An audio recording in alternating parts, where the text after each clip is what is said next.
Buenas tardes a todos los presentes. Damos inicio al nuevo ciclo de charlas geológicas llamado Conciencia Geológica. En nuestra oportunidad contamos con la presencia de Miguel Fernández Alonso, a quien le agradecemos profundamente su disposición y quien cuenta con una gran experiencia asociada al mundo de la geología.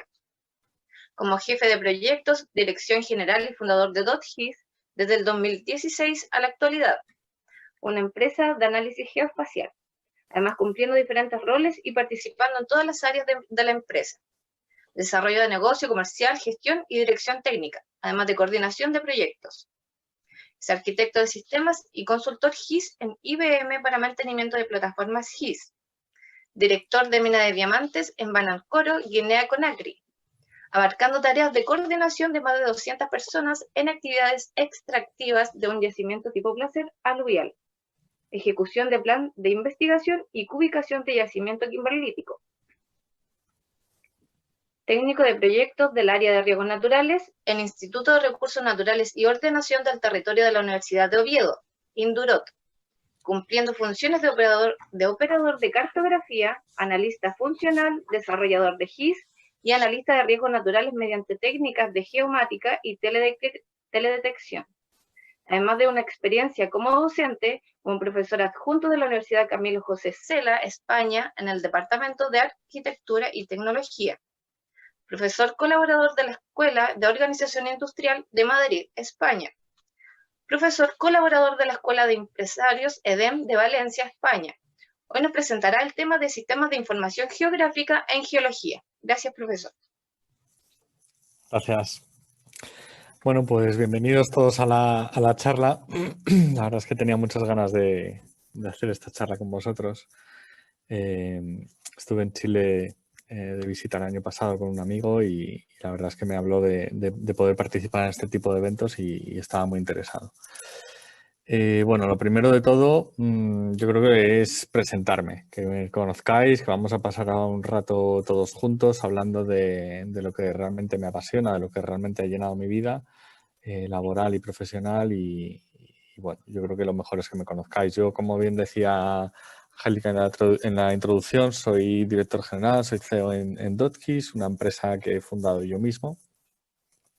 Yo soy de Asturias, una región que está al norte de España. Tengo 39 años y soy geólogo y máster en dirección de proyectos. Así un poco a título personal, pues me encanta la naturaleza y los perros. Me dedico el tiempo libre a estar al aire libre y a salir un poco de mi entorno del día a día y de la gran ciudad. Me encantan las películas, practico tenis y pádel y natación y soy un poco raro, la verdad, porque no me gustan las series. Como bien les decía, prefiero las películas y muchas veces me quedo fuera de conversaciones con amigos porque no veo series, no soy capaz de mantener el hilo durante tantos capítulos. Bien, a lo largo de mi experiencia profesional, pues he trabajado en distintos verticales, en distintos sectores. Desde que acabé la carrera empecé a trabajar en una empresa de sondeos muy enfocado a obra civil, donde analizamos el terreno para el desarrollo de líneas de ferrocarril aquí en España o de carreteras.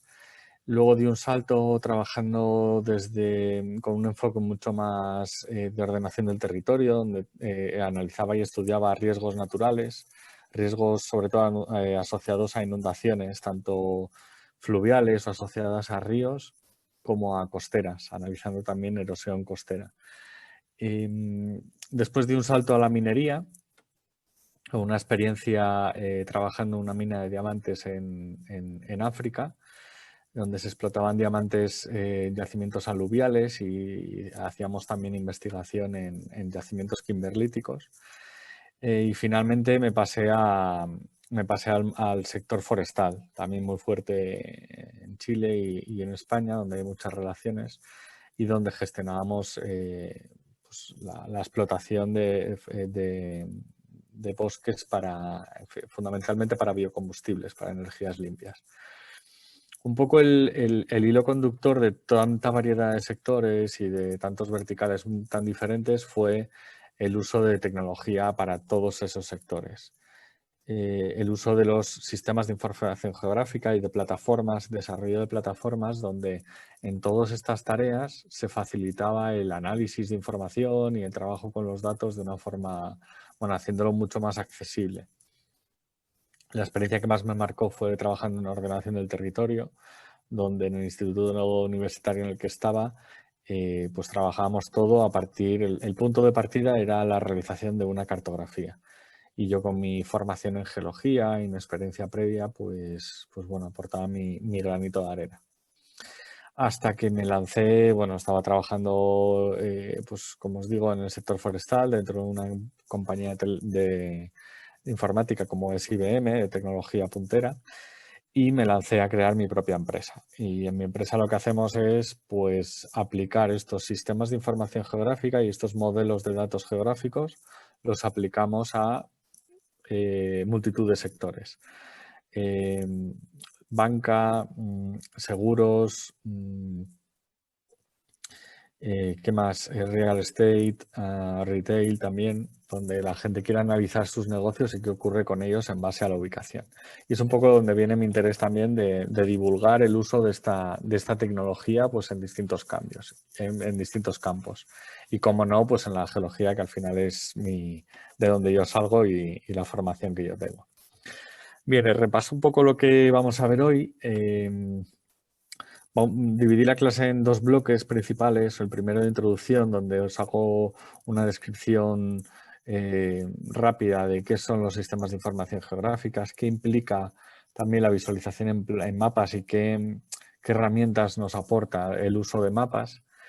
Y vamos a hacer un pequeño repaso de qué es análisis geoespacial, buscando un poco, bueno, pues llegar a esas personas que no estén tan habituadas a utilizar este tipo de tecnología y que puedan tener, pues que a poder acercarles la tecnología. Y luego vamos a ver casos de uso en geología, muy directos, muy de nicho. Como os comentaba, como estaba anunciado, pues hablaremos un poco de riesgos naturales, minería, construcción y petróleo.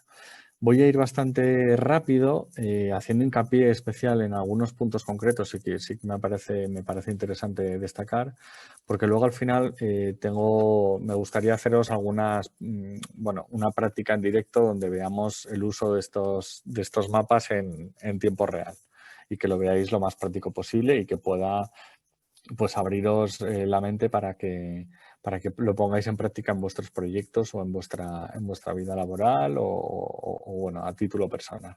Para lo cual también me pongo a total disposición para que me escribáis y que compartamos experiencia y que podamos compartir pues al final un poco de tecnología y de casos de uso.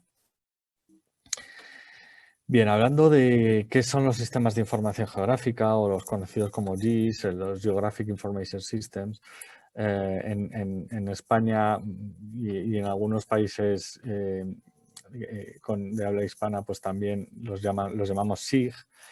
Al final, el propio nombre nos está dando ya una definición de qué es. Estamos hablando de un primer bloque que sería sistema de información.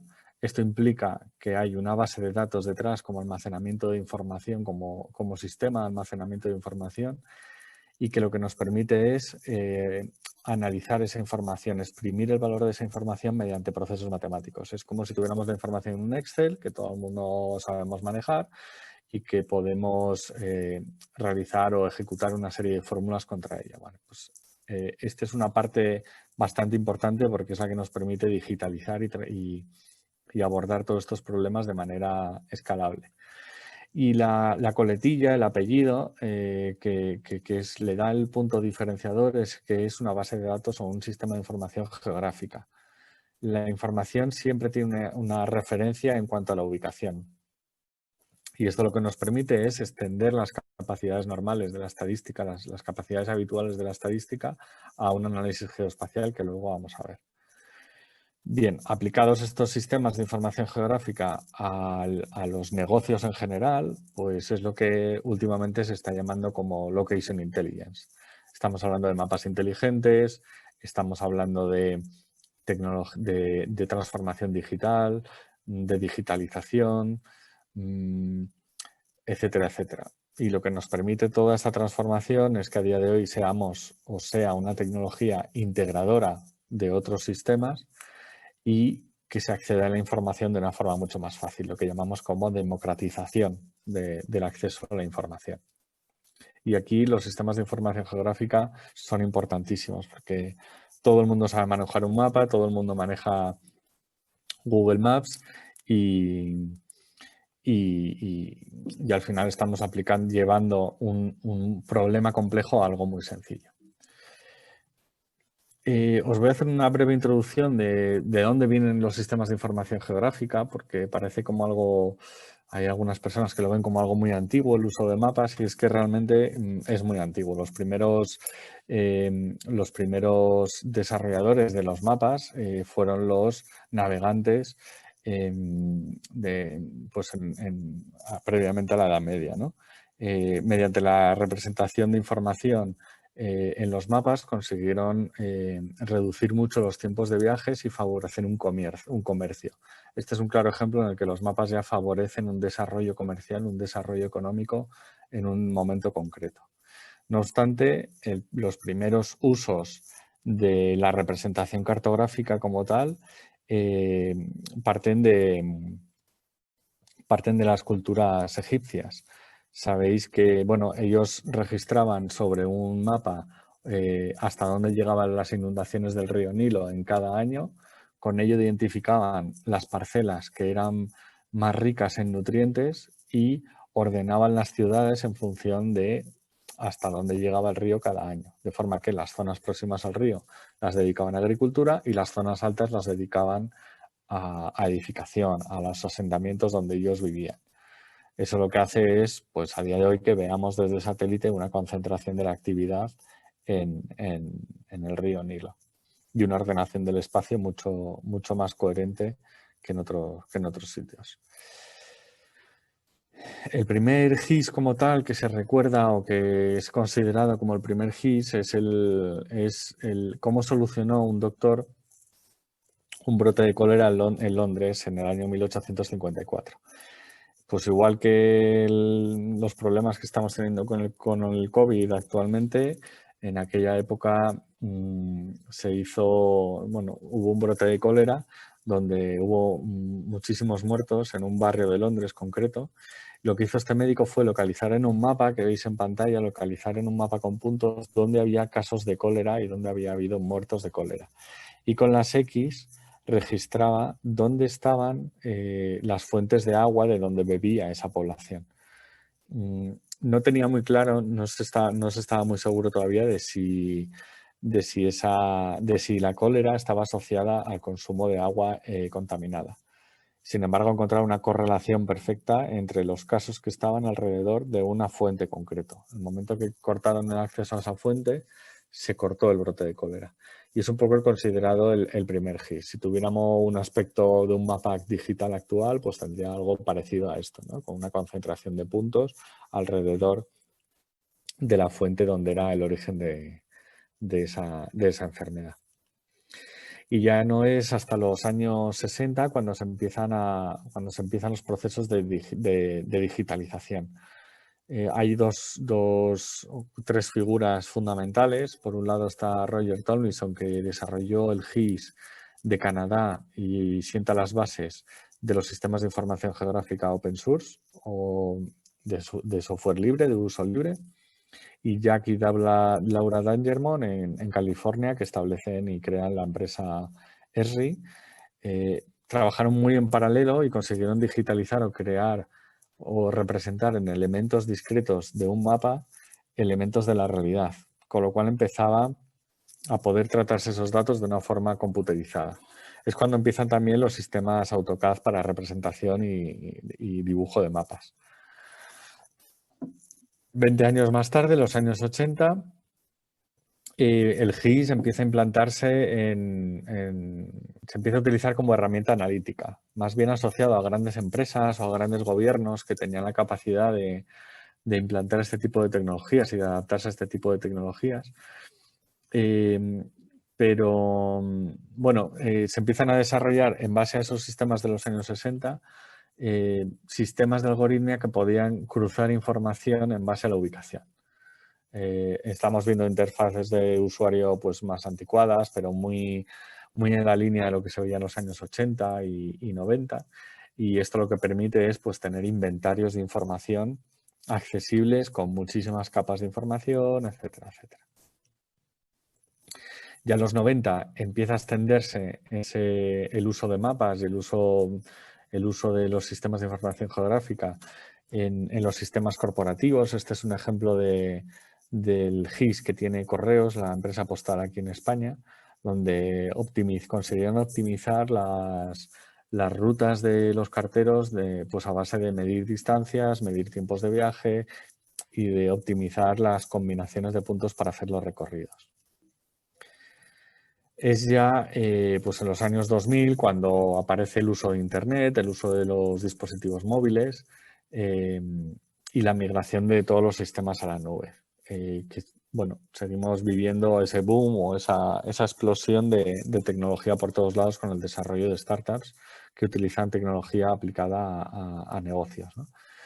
En este sentido, pues nacen empresas como Scarto, como Mapbox, donde empiezan a desarrollar todos estos sistemas de una manera muchísimo más accesible todavía en la nube y con herramientas mucho más transversales, tanto para perfiles desarrolladores como para perfiles más analistas.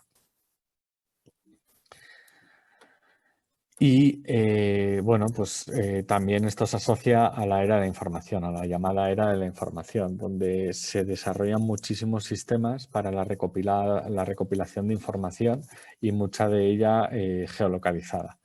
Esto al final lo que genera es la necesidad de crear sistemas que procesen y que sean capaces de digerir o de hacer digerir al usuario las ingentes cantidades de datos que se están generando a día de hoy, tanto en tránsito de personas, meteorológicos, etcétera, etcétera. Yo siempre digo la frase de que la era de información es pasado y es el momento de exprimir todo el valor de esos datos de la forma más óptima y aplicarlo a optimizar procesos, o optimizar los negocios o simplemente a optimizar la toma de decisiones. Yo creo que es un agente fundamental en el proceso de transformación digital porque nos permite dejar atrás antiguos problemas que se resolvían de manera lenta o de manera pesada y dar un paso adelante planteándonos problemas nuevos, una vez ya están resueltos los anteriores.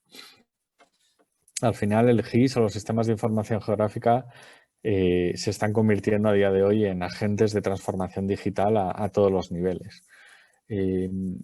Con la crisis del COVID, uno de los temas calientes es cómo podemos aplicar tecnología para relanzar o impulsar la recuperación económica de todo este frenazo que está generando pues, en países como en España. Bien, los mapas, pues como les decía un poco al principio de la charla, ¿no?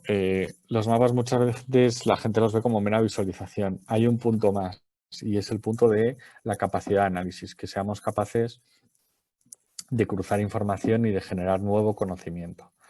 Voy a pasar muy rápido estas diapositivas, quiero que las tengáis disponibles y bueno, yo entiendo que habrá un enlace donde se tenga disponible esta charla. Quiero que las tengáis disponibles, pero sí que quiero llegar al final con un ejemplo muy claro de cómo podemos aplicar este tipo de tecnologías. Simplemente yo quería hacer un repaso de qué tipo de información podemos representar, vectorial o raster. La gente que está acostumbrada a trabajar con este tipo de representaciones pues sabe que vectorial son puntos, líneas o polígonos. Los rasters son divisiones del terreno en celdillas, de forma que con atributos de cada una de esas celdillas podemos representar también esos elementos, polígonos, puntos o líneas. Mediante la combinación de esos puntos, polígonos o líneas, generamos las visualizaciones que veis en pantalla. Esto que es una imagen de satélite realmente es un formato raster. Vale, os pongo aquí una serie de ejemplos, es información muy rápida. En el caso de puntos podríamos representar, por ejemplo, árboles. En el caso de líneas podríamos representar elementos lineales como son los ríos, carreteras, etc. y en el caso de polígonos, pues áreas encerradas con un mismo atributo, como puede ser el agua. Bien, tenéis aquí unos cuantos ejemplos. Este es un ejemplo de un formato raster donde veis cómo la superficie la dividimos en unas mallas o unas celdas más o menos deformadas. Si les aplicamos un color, estamos obteniendo una imagen real con falso color. Y al final es lo que son las imágenes de satélite. Yo creo que si diéramos pie a otra charla, pues podríamos entrar un poco más en detalles de este tipo de formatos. Y el uso de mapas y sistemas de información geográfica precisamente requiere el tener una habilidad especial para ver cómo o para pensar cómo representar esa información geoespacial. Elegir entre un formato u otro, un color u otro, para hacer más fácil al usuario visualizar la información. En este caso concreto, de lo que estoy hablando es de generar un flujo de trabajo o un flujo lógico a partir del cual podamos definir cómo mostrar esa información al usuario final. Podemos elegir la utilización de símbolos únicos como son puntos, con un código de colores, podemos elegir el tamaño, transparencia, escalas de visualización. Al final esto requiere pensar mucho en el usuario final del mapa y que seamos capaces de hacérselo lo más fácil posible. Podemos utilizar también coropletas, que son mapas, coropletas. Son mapas donde las unidades del territorio tienen un color diferente según el atributo que tomen. Este mapa que veis aquí es un mapa de voto en la ciudad de Madrid, el voto de las últimas elecciones políticas aquí en Madrid. Aquí se ven pues, en color azul donde se votó preferentemente a un partido y en color rojo donde se votó preferentemente a otro partido. Nos ayuda al final ver patrones en los datos de manera rápida e intuitiva. En Estados Unidos aquí estamos representando la precipitación anual. Vemos un patrón claro en la costa este de Estados Unidos, donde las precipitaciones son mucho mayores. Podemos utilizar también símbolos graduados, las conocidas como burbujas, en función del tamaño, hacer más grande esa burbuja cuanto el atributo que queramos representar sea más grande o tenga un valor más grande. Esto nos ayuda a detectar dónde están los puntos calientes. Este caso es uno de los mapas del COVID al inicio, donde se veía un foco de infección en China. Podemos utilizar otras técnicas como es la clusterización, el convertir puntos discretos o puntos únicos en el mapa en agrupaciones que sean más sencillas, mostrando un mapa mucho más limpio. Nos está dando la misma información porque aquí nos está dando el número de puntos que están encerrados en esta área, pero nos da una vista mucho más simplificada de la información. Los famosos mapas de calor que todo el mundo sabemos interpretar y sabemos leer de primeras cuando vemos un mapa de temperatura. Un grid, que es un mapa de temperatura estructurado, básicamente, donde tenemos una malla, pueden ser hexágonos o pueden ser cuadrados, y cada uno de estos hexágonos o cuadrados tienen un atributo concreto. Mediante una paleta de colores graduada podemos identificar puntos donde se concentra ese atributo. Aquí puede ser, por ejemplo, consumo de un determinado tipo de comida. Y aquí vemos un punto caliente donde se consume mucho ese tipo de comida y aquí vemos un punto frío donde ahí se consume menos esa comida. Otras simbolizaciones un poco más específicas son los arcos, donde enlazamos punto de origen con punto de destino y podemos detectar patrones que se repiten en el tiempo. Y luego la visualización en 3 dimensiones, que resulta ya, pues, bueno, en determinados sectores les interesa mucho generar interacciones mucho más interactivas, donde el usuario tenga una experiencia más realista de lo que está viendo. En este caso, estamos representando edificios en función de su altura y del número de personas que viven en que trabajan en esos edificios, perdón. Con lo cual detectamos también patrones y lo vemos de una forma muy clara. Y otro tipo de sistemas de información geográfica son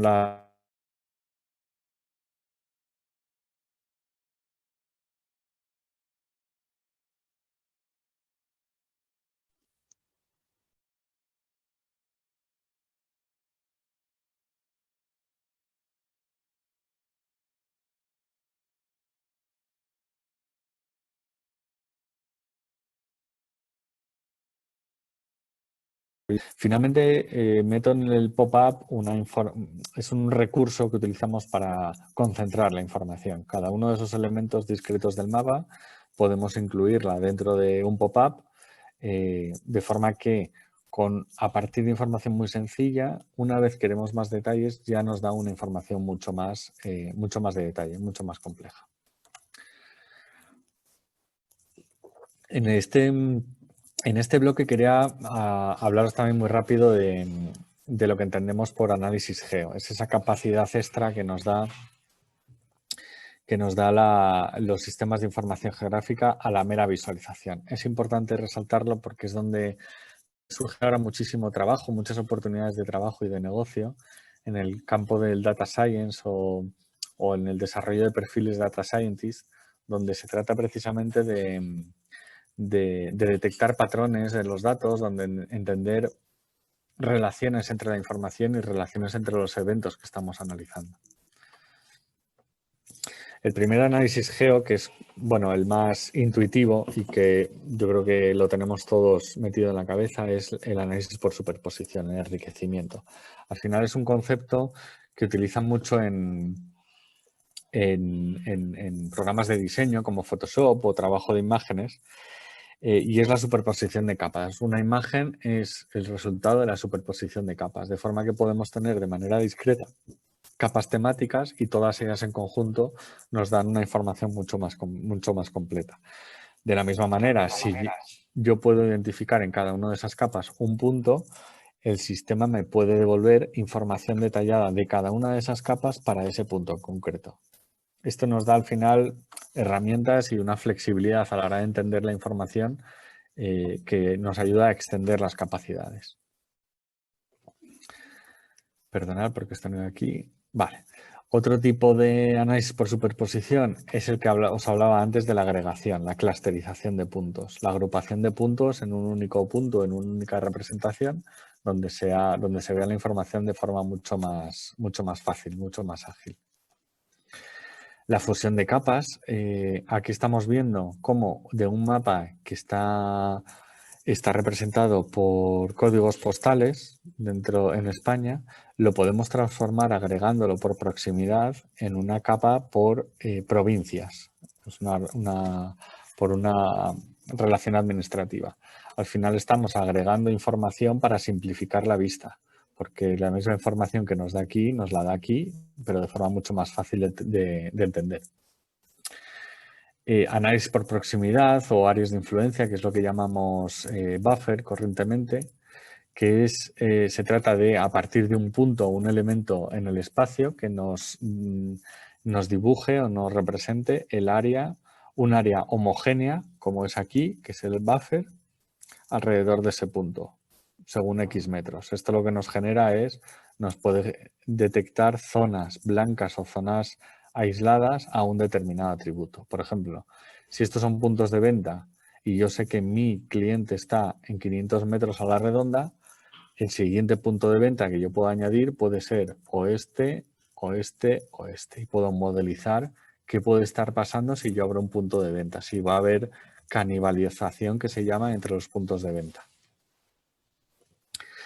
Otro análisis por proximidad son las interpolaciones, donde a partir de un punto generamos un continuo en la representación. Puede ser un crigeado, puede ser, a nivel general podremos interpretarlo como interpolaciones, que nos ayuda también a representar datos meteorológicos de una forma sencilla, como pueden ser los datos de tornado con muchísimos datos puntuales y que simplificamos de una manera mucho más visible, mucho más visual. Un análisis muy importante que es geo, que se utiliza muchísimo. Os comentaba antes que todo el mundo sabe utilizar Google Maps y que todo el mundo lo utiliza, y es el caso de las rutas. Las rutas, el cálculo de rutas desde un punto de inicio a un punto de final es un análisis geo realmente. Tienen en cuenta una red de calles y lo que nosotros le pedimos al sistema es que me diga qué combinaciones de calles me permite recorrer el menor número de metros, de forma que me calcula la ruta más corta y en función de eso pues podemos establecer otros parámetros. Vale, en función de esas distancias podemos también calcular isocronas o áreas de influencia no ya regulares como veíamos antes, sino irregulares siguiendo el trazado de las calles. Esto es muy interesante también para detectar precisamente, pues eso,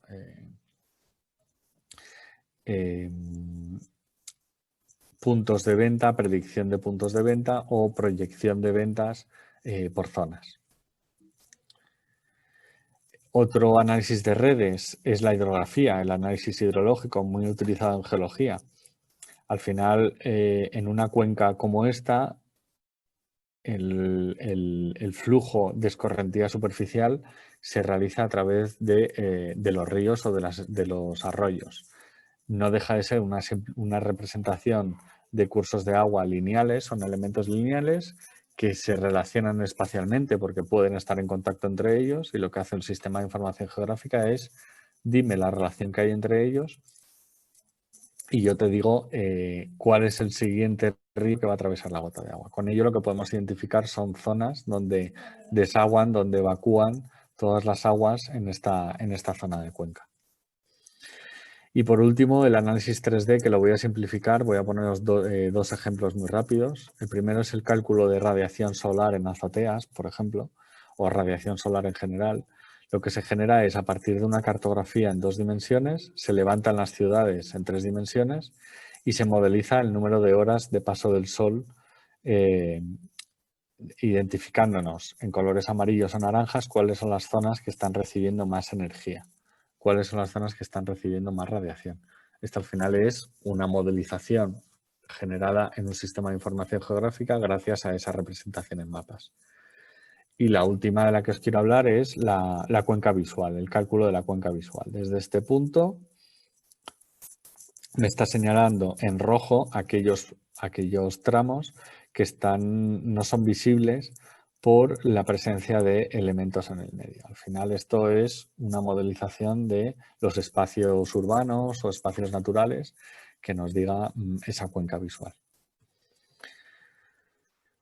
Bien, ya he pasado un poco a hablaros de casos de uso concretos. Yo creo que me quedan...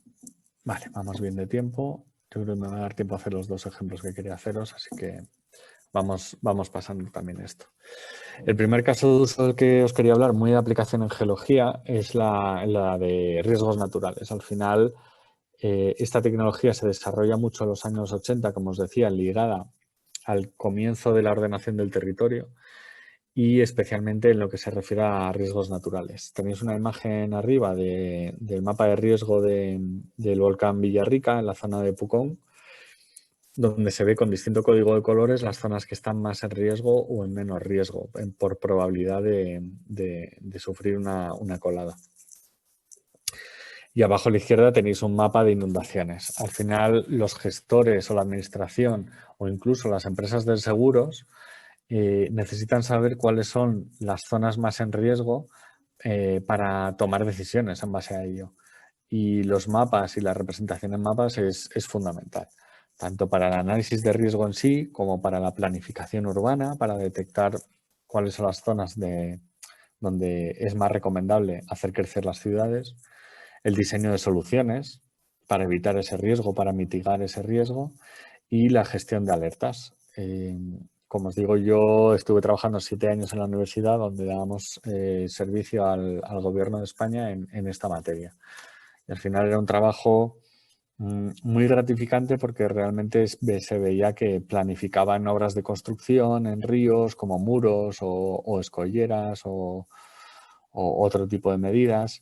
Se gestionaban también las inundaciones siempre desde un mapa en una sala de control, donde se veía pues, en tiempo real qué zonas estaban viendo afectadas. Y yo creo que, bueno, pues a nivel mundial, yo creo que está ya más que extendido el uso de mapas para este caso de uso. Otro caso de uso es el uso en construcción.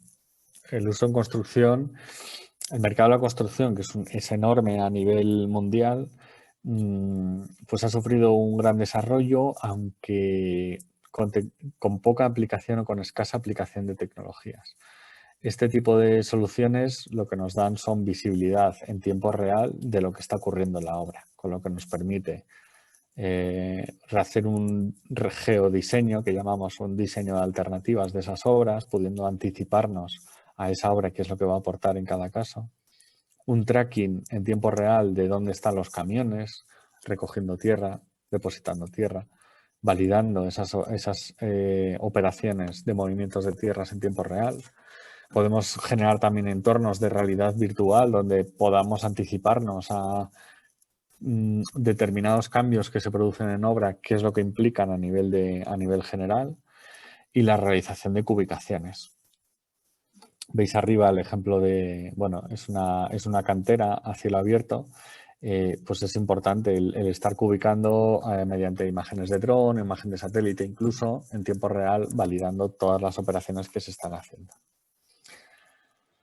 Entramos en el campo también de la minería. Yo recuerdo en la facultad estudiando, pues hacer perfiles geológicos donde transportábamos a un plano la representación de los sondeos que veis aquí arriba y con él pues realizábamos un modelo.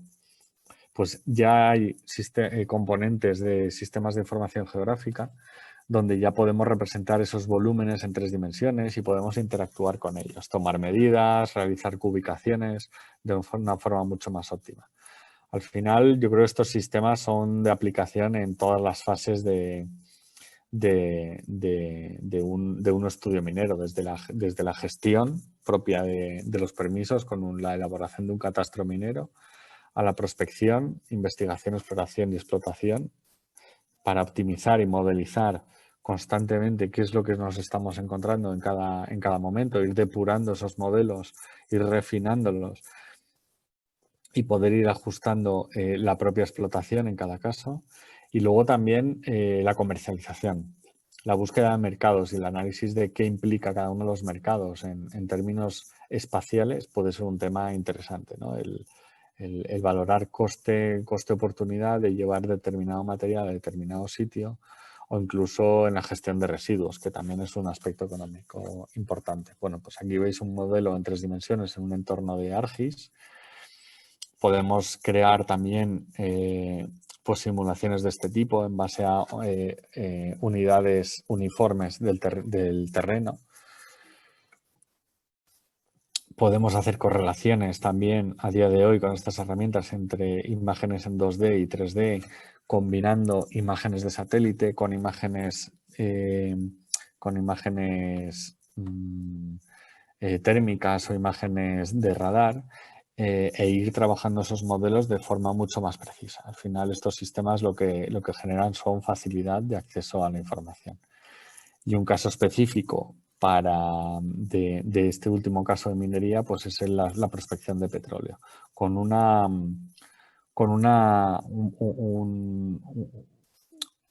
punto a favor más todavía si cabe, y es la gran escala de este tipo de yacimientos, que nos permite generar estudios locales, como realizar estudios a nivel nacional, a nivel supranacional, donde podamos analizar la información independientemente de límites administrativos. Empresas como Repsol o bueno, las grandes petroleras en general tienen grandes sistemas de información geográfica en los que hay que gestionar pues imágenes de satélite, imágenes de sondeos o información de sondeos, donde los geólogos también modelizan esos cuerpos, esos reservorios o yacimientos de petróleo gracias a este tipo de herramientas. Vale, yo voy a dejar la presentación aquí. Sí que quería comentaros, bueno, pues es lo que os decía, ¿no? Enseñar muy rápido 2 casos de uso muy concretos, muy específicos, muy al grano, con 2 plataformas totalmente diferentes, con una filosofía muy parecida, pero que nos aporta herramientas muy útiles. La primera es ArcGIS Online, que yo creo que, bueno, algunos de vosotros si ya estáis trabajando con algún tipo de herramientas, pues las conoceréis. No voy a extenderme mucho, tampoco quiero alargar mucho esto, pero sí que quiero enseñaroslo de forma rápida y ágil. Vale, vamos a elaborar aquí un mapa. Me voy a ir a la zona del volcán Villarrica, vamos a ir a la zona de Pucón. para que veáis un ejemplo directamente en vuestro terreno, en vuestro territorio. Aquí veis la zona del volcán. Si me acerco, creo que se ve en pantalla bien las líneas de la topografía. Podemos sacar un mapa topográfico que sea un poco más representativo.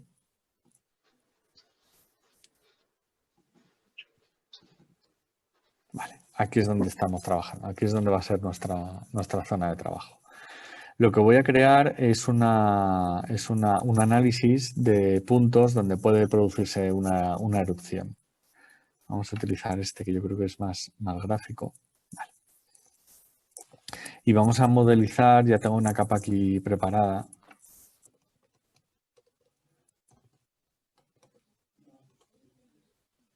A ver si la tengo por aquí, si no la creamos en un momento.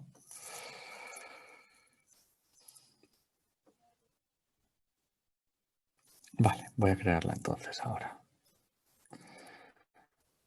Voy a crear una capa sencilla de puntos donde lo que voy a insertar son 2 puntos concretos desde donde quiero modelizar varias cosas. Vamos a llevarla a la zona de estudio. Vamos a hacerlo muy rápido, ya veréis qué fácil es.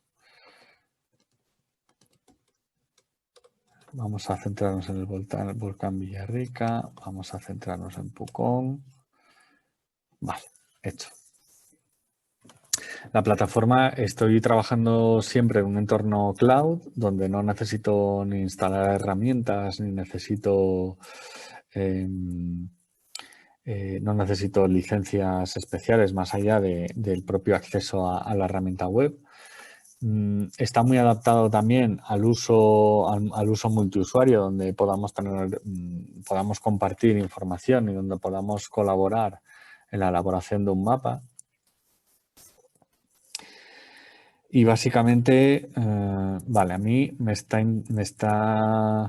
va a meter ahora esta capa aquí, a ver si parece. Vale, yo esta capa ahora mismo la tengo vacía. Y lo que quiero analizar en concreto es, vamos a analizar del volcán, vamos a analizar 2 puntos en concreto. Voy a meter un punto para analizar qué ocurre si se produce una erupción en este punto, por ejemplo. Y voy a modelizar también qué ocurre si la erupción ocurre en este punto concreto. Vale, voy a dejar de editar y aquí lo que tengo es un mapa de la zona con 2 posibles puntos de erupción. Vamos a hacer un análisis muy sencillo donde lo que me va a decir es el trazado aguas abajo. Cualquier fluido que salga de cualquiera de esos 2 puntos, cuál va a ser el camino preferente que va a seguir en función de la topografía. Esto es un análisis muy sencillo. Yo sé que desde el punto de vista estrictamente científico, pues estamos hablando de fluidos o de fenómenos geológicos que pueden modificar la topografía en el mismo momento en el que se producen. Pero bueno, podríamos modelizar erupciones pasadas, por ejemplo, si tuviéramos una topografía modelizada. Vale, lo que vamos a analizar es a partir de esta capa. Le voy a decir el área de estudio, yo quiero que sea esta zona de aquí.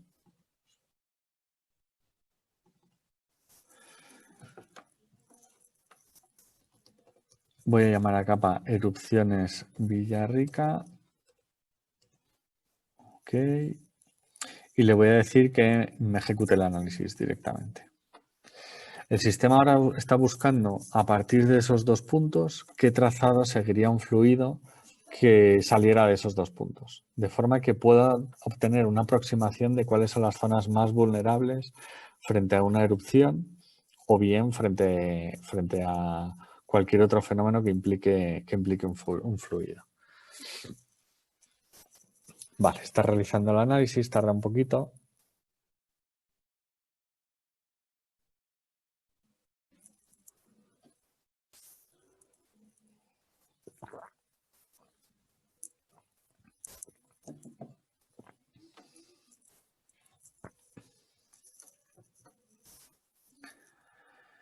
Vale, ya acabó, ahora me lo mostrará y aquí es donde me dice el recorrido preferente que puede seguir ese fluido desde cada uno de esos dos puntos. De forma que me está dando el recorrido más probable, siempre buscando la línea máxima pendiente y buscando la línea de menor recorrido hacia la zona de drenaje.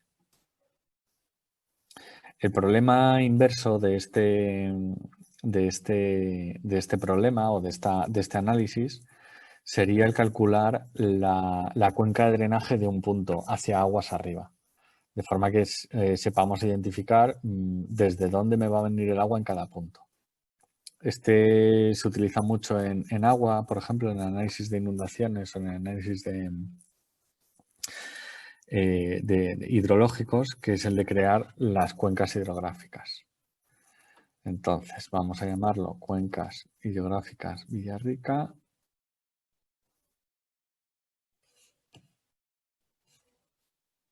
Voy a añadir este punto, que es el punto de drenaje en Pucón.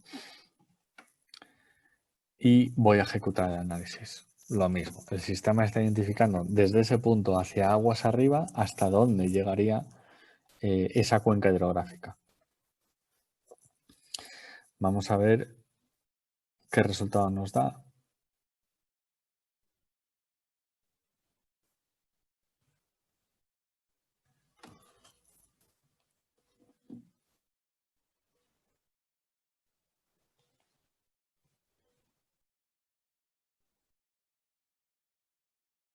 Vale, aquí está, ahora me lo va a pintar. Desde este punto, la cuenca hidrográfica que llegaría a este río, que no es el río principal, ya lo hice yo apuesto, sería desde el volcán, aguas abajo, cubriendo toda esta zona. Bien, con esta información, a mí lo que me está diciendo es, me está trazando cuáles son las zonas con mayor riesgo de la zona de Pucón, de la localidad de Pucón, de sufrir pues un flujo, o cuáles son las zonas donde es más esperable que primero lleguen ese flujo y cuáles son las viviendas más afectadas. Ahora, por simple superposición, podría sacar un mapa de las zonas más afectadas por estas erupciones. Vale, el segundo ejemplo bueno, veis un poco cómo funciona la plataforma de ArcGIS, veis que es muy fácil, muy sencillo, se trata siempre de partir de datos que tengamos ya previamente analizados.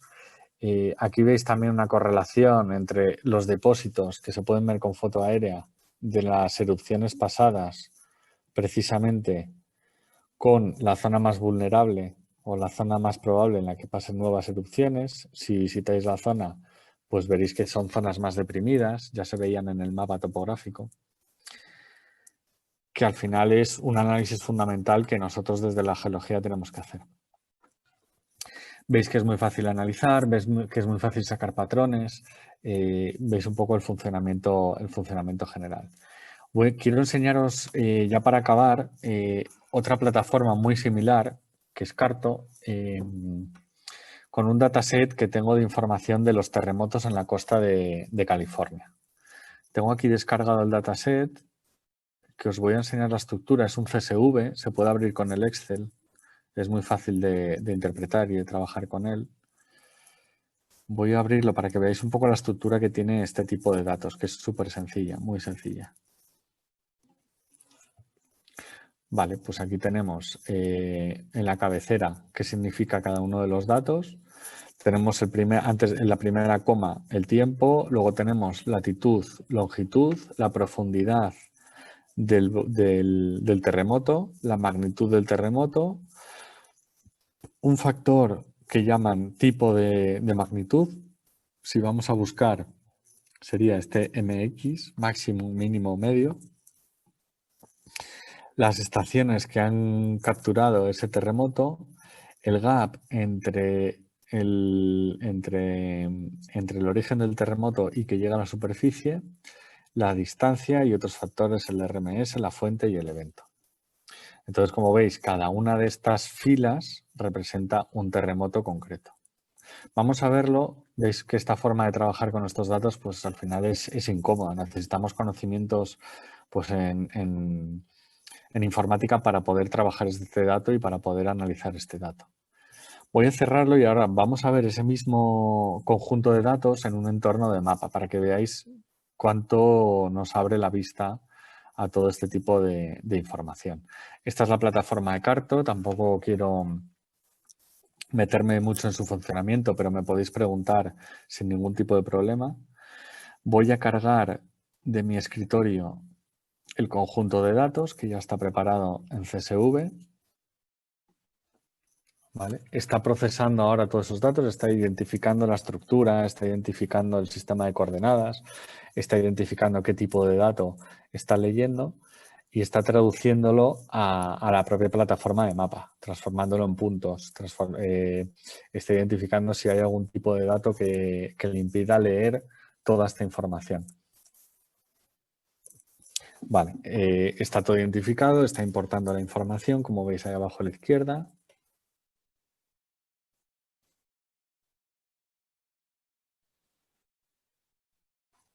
Vale, perfecto. Y aquí ya me ha transformado ese archivo feo que veíamos antes sin estructura, me lo ha transformado en una tabla, en una base de datos. Y a partir de esta base de datos, donde ya tiene identificada la latitud y la longitud, vamos a crear un mapa. Vale, pues ya está identificado el mapa. De momento nos muestra todos los puntos. Vamos a cambiarle el mapa, el nombre a terremotos. Vamos a cambiarle la visualización. Dentro de las opciones que hay, yo voy a elegir la animada. Quiero hacer un mapa animado. Y aquí, como lo veis, pues es a función del tiempo, me está representando dónde se están produciendo los terremotos en cada momento. Voy a pararlo un poco. Voy a personalizar un poco la vista. Voy a representar como puntos, de acuerdo. El tamaño del punto vamos a dejarlo en 7. Vale, perfecto. El color del punto sí que lo quiero modificar y lo voy a poner en función de la magnitud del terremoto.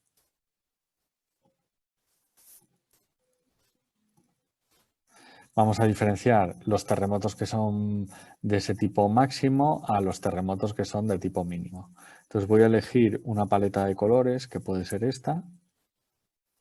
Aquí tenemos los tipos MX, MH, MUD, etcétera, etcétera.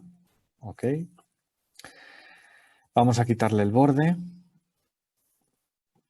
para que destaquen más los colores. Este color blanco que veis es por superposición de la información. Y luego hay otra serie de parámetros que podemos personalizar. Por ejemplo, podemos personalizar cómo se superponen los puntos, que vaya a colores claros o a colores oscuros. Podemos personalizar que se fusionen los colores entre sí. Podemos personalizar otro tipo de interacciones. Yo voy a dejarlo en Lighter y luego podemos también personalizar el tiempo que transcurre entre cada uno de la velocidad a la que queremos representar el mapa. Más lento o más rápido. Podemos decirle los saltos de tiempo que queremos que meta. Podemos identificar podemos bajarle la resolución para hacer un efecto más fluido en la aparición de los puntos. Y yo creo que podemos dejarlo así. Entonces,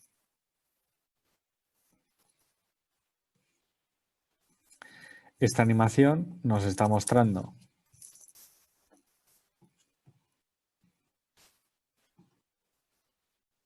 vale, voy a mostrar los totales. Nos están mostrando en tiempo real en tiempo real no, en la evolución en el tiempo, dónde se están produciendo los terremotos y de qué tipo. De forma que aquí, como veis, hay una concentración evidentemente a lo largo de toda la falla de San Andrés. Luego hay otros puntos calientes en otras zonas y podemos detectar patrones. Esto hay una cantidad enorme de puntos ahora mismo. La idea es que desde un entorno mucho más analítico podamos detectar esos patrones y poder capturar la información en un momento concreto y que podamos identificar dónde se están produciendo los terremotos y de qué tipo. Si vamos a un momento concreto, Aquí podemos detectar cómo en zonas alejadas de la falla de San Andrés se producen terremotos del tipo más clarito, del tipo amarillo. Bueno, pues al final es información que nosotros tenemos que ir analizando de esta forma. Y es un poco hasta donde quería llegar. Yo creo que más o menos en tiempo, bueno, me he pasado un poquito. No sé si queréis abrir turno de preguntas o un debate. Yo aquí ya dejo a Angélica que sea la que dirija un poco por dónde llevamos al final de la charla. Sí, profesor, ahora vamos a dar inicio a unas 3 preguntas y ya las tenemos. La primera es del profesor Cristian Vera. Dice, ¿cómo podríamos evitar ese pixelado en las imágenes raster subidas a la plataforma ArcGIS Online? Vale, el pixelado se produce, bueno, yo ahora mismo no tengo muy buena conexión.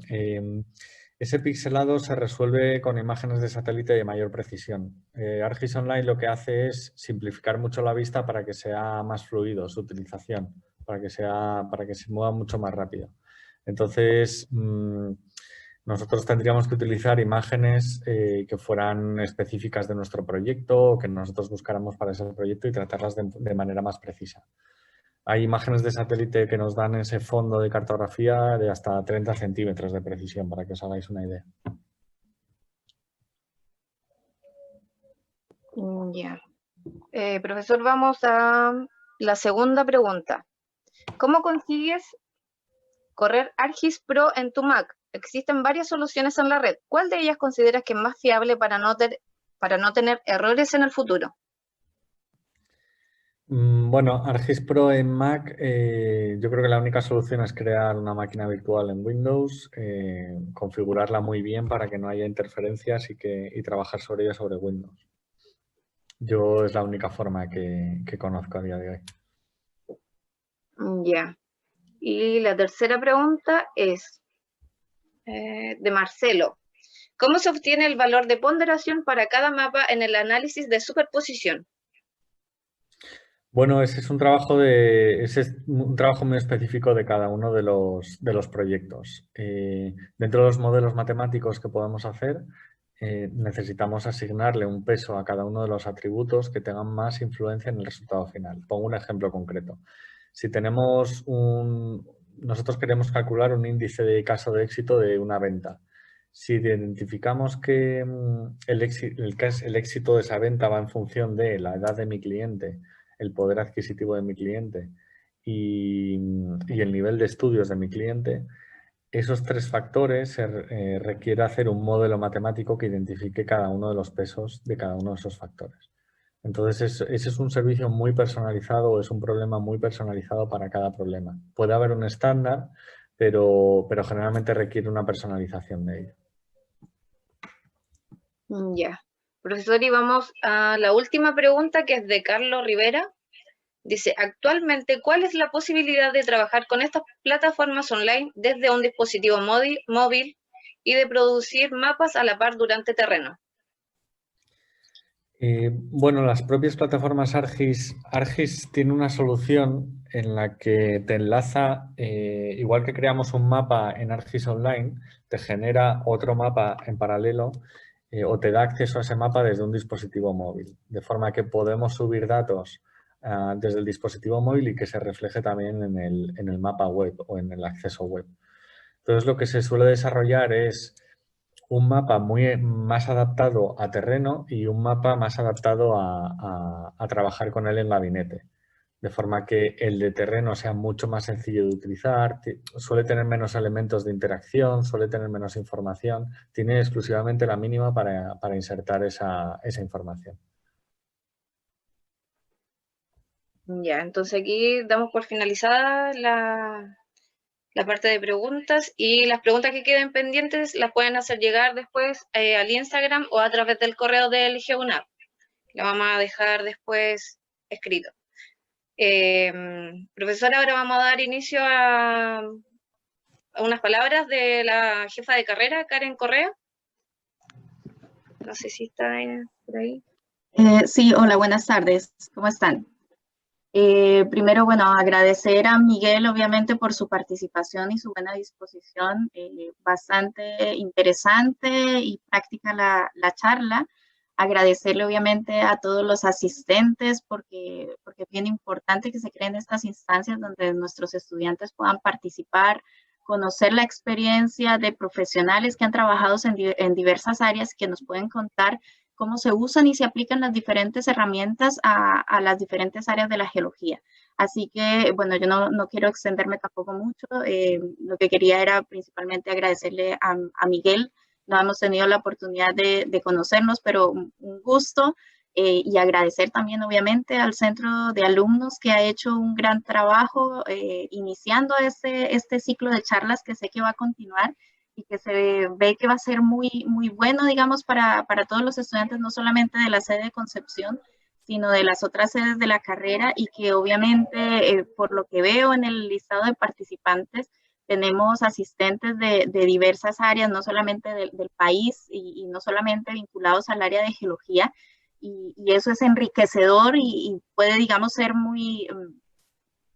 o puede ser muy provechoso para que aprendamos también de las diversas áreas y que interactuemos con las otras disciplinas para poder generar, obviamente, trabajos mucho más complementarios. Así que simplemente agradecerles a Miguel, al centro de alumnos y a todos los asistentes por participar el día de hoy. Que estén muy bien. Gracias, profesora. Finalmente, queremos agradecer a las personas presentes, a las universidades nacionales e internacionales y a Miguel Fernández Alonso, que nos brindó todo su apoyo, tiempo y disposición, por su excelente presentación y dejando la invitación también de antemano a seguir trabajando en conjunto y desearle éxito en todos sus proyectos. Muchas gracias, muy amables. Gracias por la invitación. Bueno, y a los presentes esperamos que haya sido una instancia grata para todos. El Centro de Estudiantes de Geología de la Universidad Andrés Bello se despide y damos por finalizada la exposición, dejando inicio invitarlo para las futuras charlas todos los días viernes en el mismo horario y que se encuentren bien. Toda la información va a estar en el Instagram del GUNAP CCP.